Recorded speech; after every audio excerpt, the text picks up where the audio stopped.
Halo, ini part 3. Bikin itu semua. Dan dulu tuh nama tokonya bukan yang sekarang. Dulu nama tokonya Sunny Bloomcraft. Nah, dari situ aku mulai upload barang dagangan aku gitu ya. Aku mulai iklan di beberapa tempat. Sampai pada akhirnya aku juga sempat kebingungan, sama seperti 2 tahun yang lalu. Aku bingung ini gimana caranya biar ada yang beli gitu kan. Nah, pada saat itu aku iklan di akun pribadi aku. Aku share tuh video barang dagangan aku, dan alhamdulillahnya tuh temen aku ada yang beli. Nah, ternyata temen aku tuh untuk kado ulang tahun temennya. Nah, itu adalah pelanggan aku pertama ya, pembeli aku pertama. Nah, dari situ aku jual harga 150.000. Dari situ aku kayak udah mikir, ternyata barang dagangan aku masih ada yang suka gitu ya. Nah, dari situ aku mulai kembangin lagi usaha aku. Aku dari situ muter otak, aku kayaknya nggak mungkin kalau cuma jualan ini doang gitu kan. Nah, dari situ aku udah mulai jualan kayak kalender, kayak gantungan wall decor gitu, jualan stiker, jualan yang custom expression box custom gitu. Nah, pada saat itu rame banget tuh saat aku jualan stiker, mulai rame karena aku jual itu kan pakai printer. Aku kayaknya waktu itu belum punya printer bagus. Aku masih pakai printer yang 2 tahun lalu aku pakai, yang kertas HVS doang kan itu. Aku jualan stiker waktu itu. Nah, aku jualan pakai kertas stiker stiker matte.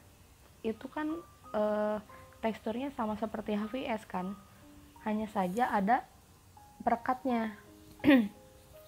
Nah, dari situ aku mulai jualan stiker K-pop gitu. Aku jual itu seharga 5.000 per bungkusnya. Isinya itu sekitar 20 pieces. Memang ukurannya itu kecil-kecil, sekitar 2-3 cm, tapi peminatnya alhamdulillahnya banyak. Nah, dari situ aku mulai jualan stiker ya, lalu merambah ke yang lain gitu kan. Stikernya itu banyak banget grupnya. Ada EXO, ada BTS, ada boyband Korea gitu ya, ada girl band juga. Dari situ banyak banget, sampai keuntungannya itu aku kumpulin dan buat iklan. Waktu itu aku sempat iklan di Cindy Nuna. Kalau kalian tahu, kalau kalian K-popers pasti tahu sih Cindy Nuna. Itu yang influencer gitu kan. Aku pernah waktu itu iklan di dia tahun 2019.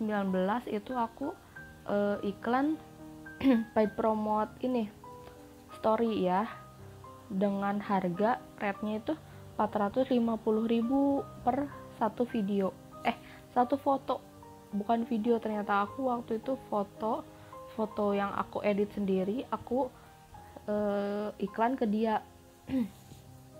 Nah, waktu itu karena harganya 450, aku berpikir, wah ini kayaknya bakal balik modal gitu ya, pasti banyak yang beli gitu ya.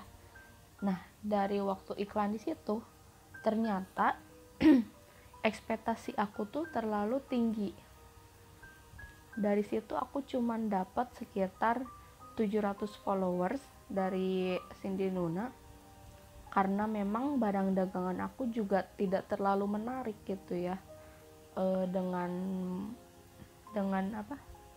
followersnya dia. Jadi aku cuma dapat followers 700. Nah, dari situ nggak ada yang beli tuh satupun sama sekali. Aku bingung, aku gimana ini caranya. Aku udah ngeluarin modal lumayan banyak gitu ya, 450 untuk usaha yang baru jalan itu lumayan banyak ya sebenarnya. Dari situ aku udah mulai iklan lagi. Pokoknya aku dari situ udah mulai ngedown sebenarnya. Tapi aku tuh berkeyakinan kayak aku tuh gak boleh menyerah gitu ya. Aku tuh harus bisa. Jadi aku tuh harus putar otak gimana caranya biar jualan aku laku gitu kan. Karena posisi aku juga nganggur, jadinya aku kan gak ada kerjaan. Jadi kerjaan aku ya cuman jualan itu. Jadi mau gak mau aku tuh harus putar otak gitu kan, gimana caranya gitu kan. Nah dari situ aku udah mulai jualan lagi. Aku mulai iklan di beberapa akun K-pop gitu ya, mulai rame gitu kan, karena aku juga aku nyisihin uang dari kerja aku sebelumnya buat jualan gitu kan. Aku buat iklan gitu kan, iklan di akun-akun K-pop gitu kan. Per iklan tuh lumayan harganya, ada yang 40, 50, apa 70 gitu ya. Tiap akun beda-beda gitu kan. Nah dari situ aku udah mulai iklan, aku mulai kembangin terus barang dagangan aku merambah ke beberapa barang gitu ya.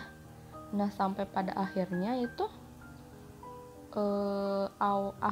selama 6 bulan aku bisa beli printer baru. Nah printer baru aku beli printer HP juga, tapi printer HP yang bisa buat print semua kertas. Nah dari situ aku beli printer gitu ya. Dan ternyata abis beli printer itu, ternyata aku keterima kerja lagi di Bekasi tuh. Kan sebelumnya aku udah pernah masukin lamaran juga kan. Nah dari situ aku keterima tuh di Bekasi. Dan aku berpikir, aku ini gak mungkin kayaknya kalau usaha aku ditutup lagi gitu kan. Karena lumayan udah rame juga, kayaknya aku gak mungkin deh buat nutup usaha ini gitu kan. Karena salah satu cita-cita aku juga kan pengen berbisnis gitu kan. Aku pengen jadi bos lah sebenarnya. Aku tuh pengen, cita-cita aku tuh sebenarnya pengen jadi CEO gitu kan. Aku tuh pengen jadi CEO dari perusahaan aku.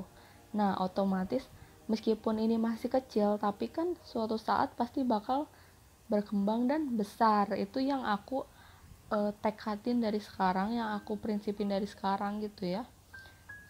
Meskipun kecil tapi kan lama-lama jadi bukit gitu kan. Aku berprinsip seperti itu. Jadi aku bertekad nggak akan tutup toko itu, tapi aku jalanin bisnis itu. Nah aku kerja di Bekasi, aku ngerantau lagi kan, otomatis aku ngekos di daerah Cibitung, aku ngekos dan aku jualan gitu kan. Jadi selama aku mulai kerja lagi di Bekasi, tokoku tuh nggak tutup gitu ya. Aku mulai harus bisa bagi waktu antara aku jualan dengan antara aku kerja gitu ya. Kadang kerja tuh dari pagi sampai malam, aku sisain waktu untuk jualan. Aku gambar-gambar karena aku tuh udah mulai sebelumnya tuh aku tokoku tuh masih barang-barang yang sebelumnya, kayak masih stiker dari HVS gitu ya. Nah tapi karena aku udah mulai punya printer yang bisa semua kertas, aku mulailah stiker glossy. Itu aku udah mulai jualan stiker yang ada glossy. Otomatis reviewnya pun semakin bagus karena kertasnya tuh kan otomatis tahan air ya. Meskipun gak tahan air banget, sekiranya gak seperti kertas HVS sebelumnya gitu kan. Nah dari situ udah mulai banyak peminat, aku mulai kembangin bisnis aku juga. Nah kan pada saat itu tahun 2020 kan, awal 2020 aku mulai kerja di Bekasi. Namun pada saat bulan Maret itu udah mulai ada wabah corona kan. Nah di situ aku tuh udah kerja 3 bulan kan di Bekasi. Nah bulan Maret ada corona, aku masih kerja dan jualan seperti biasa. Nah sekitar bulan April atau Mei itu uh, udah mulai merajalela banget kan wabah itu. Dan pada saat itu juga bertepatan dengan Lebaran, sekitar bulan Mei Lebaran. Aku tuh kan dilarang mudik kan, dilarang mudik dari pemerintah, dilarang mudik, dan aku otomatis libur selama 2 minggu tuh di rumah, di kosan maksudnya. Nah dari situ aku nggak pulang kampung, padahal Bekasi Bandung kan lumayan deket ya, tapi karena aku nggak boleh pulang dan mau pulang pun aku nggak ada transportasi gitu kan, karena dari pemerintah pun itu nggak ada transportasi. Aku otomatis di kosan selama 2 minggu aku manfaatin lah buat bikin gambar desain stiker baru. Nah selama 2 minggu itu barulah aku gambar-gambar stiker baru, aku gambar notepad, aku gambar stiker, aku gambar pokoknya produk-produk baru yang aku kembangin sampai sekarang. Nah dari 2 minggu itu aku tuh bisa ngehasilin berapa gambar desain gitu ya, sekitar 10 desain kalau nggak salah. Aku di situ mulai gambar dan aku upload di Instagram aku, di akun jualan aku, dan otomatis aku iklan lagi kan ke beberapa akun. Dan alhamdulillahnya di situ mulai ramai lagi kan. Nah itu tuh pokoknya sampai 2 minggu pas Lebaran tuh kan aku libur selama 2 minggu. Pada saat masuk kerja kembali, aku udah mulai lumayan, orderan aku udah mulai banyak. Dan waktu itu aku dirumahin juga, sempat dirumahin karena waktu itu corona bener-bener lagi naik banget gitu ya di lingkungan aku. Otomatis aku dirumahin selama 2 minggu. Aku pulanglah ke Bandung waktu itu karena transportasi pun udah ada. Aku pulang itu sekitar bulan Juni. Aku pulang selama 2 minggu, aku dirumahin. Aku manfaatin juga buat ngegambar. Nah dari situ aku mulai ngegambar beberapa member boy band gitu ya, semisal EXO, aku gambarin nih member-membernya. BTS aku gambarin member-membernya gitu ya, sampai akhirnya aku selama 2 minggu itu dapat sekitar berapa grup gitu ya, 10 sampai 12 grup, ada yang boy band dan ada yang girl band. Nah dari situ aku upload lah ya semua gambaran aku ke tokoku, dan di situ akhirnya mulai ramai banget gitu ya, karena aku juga iklan juga gitu ya, aku barengin dengan iklan, aku barengin dengan produk baru. Di situ mulai ramai banget sampai pokoknya mulai Agustus tahun 2020 sampai akhir tahun tuh aku bisa dapat keuntungan bersih ya. Itu bersih setelah dipotong modal untuk untuk bahan-bahan gitu ya. Aku bisa dapat keuntungan sekitar 2 juta per bulan kan. Untuk aku yang ibarat baru pemula juga gitu ya, yang tidak terlalu fokus kepada bisnis, bagi aku itu 2 juta itu udah gede banget gitu ya. Mungkin di luar sana juga lebih banyak yang keuntungannya keren banget gitu ya, tapi kita tuh kan usaha nggak semuanya harus sama ya, maksudnya standar bisnis pun semua toko tuh nggak sama gitu ya. Mungkin ada rezeki si A yang lebih besar gitu ya, mungkin rezekiku yang segini gitu. Aku juga kadang melihat toko-toko besar tuh kadang mereka kok mereka bisa gede banget gitu ya, bisa rame banget penjualannya gitu kan. Nah aku tuh di situ berpikir bukannya down gitu ya, justru aku berpikir mereka bisa seperti itu juga karena dulunya seperti diriku sekarang gitu ya. Mereka juga pasti ngalamin yang namanya orderan dikit, orderan dengan penghasilan segini tiap bulan gitu ya, sampai akhirnya bisa besar seperti sekarang pun pasti ada prosesnya. Nah dari situ aku mulai berpikir aku juga pasti bisa seperti mereka gitu kan. Nah kadang melihat toko yang maju pun itu menjadi sebuah motivasi untuk aku. Nah makanya dari dapat 2 juta per bulan itu aku udah kayak suatu yang kayaknya kalau toko ini dikembangin lebih pesat, ini bisa sangat-sangat membawa berkah gitu ya bagi aku. Nah sampai akhir tahun aku mulailah dari keuntungan itu aku mulai beli ini ya apa Samsung Tab gitu ya, tab buat ngegambar. Aku beli yang Samsung. Aku sebenarnya pengen beli iPad karena untuk gambar tuh lebih bagus kan, tapi karena aku juga uang itu aku bagi-bagi gitu ya, aku beli tablet Samsung yang second gitu kan, dan aku beli printer baru gitu kan. Aku beli printer baru Epson yang kualitasnya lebih bagus dibanding sebelumnya. Aku belilah tab dan printer baru gitu ya untuk modal. Nah dan dari situ aku mulai kembangin terus usaha aku, mulai aku jalanin. Tentunya itu dibarengin dengan berdoa, usaha dan ikhtiar ya, dan pokoknya tuh terus inovasi gitu kan. Kita tuh pokoknya jangan sampai males, jangan cepet bosen gitu ya, karena intinya gini, tujuan kita tuh buat tujuan aku jualan tuh buat apa, salah satunya kan cita-cita aku ya, selain cita-cita juga karena kebutuhan sebenarnya.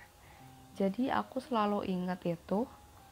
Jadi di saat aku ngerjain dagangan aku, ngelola bisnis aku, di situ aku merasa down, disitulah aku harusnya ingat apa tujuan aku pertama yang aku lakuin buat berdiriin usaha ini gitu.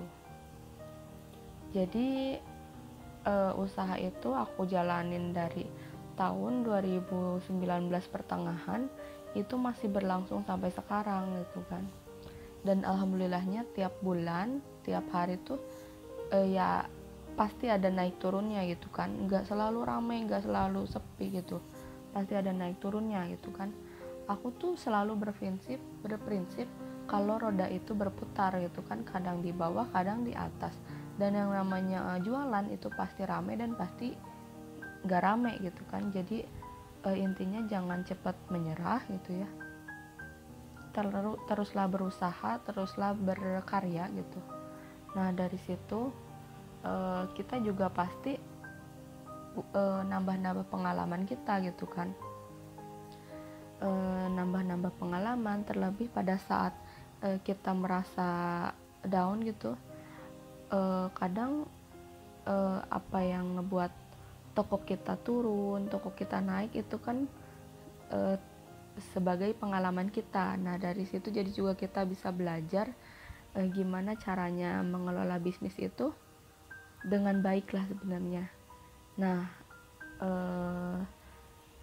karena toko aku sampai sekarang masih ada, dan alhamdulillahnya semoga berlanjut sampai seterusnya,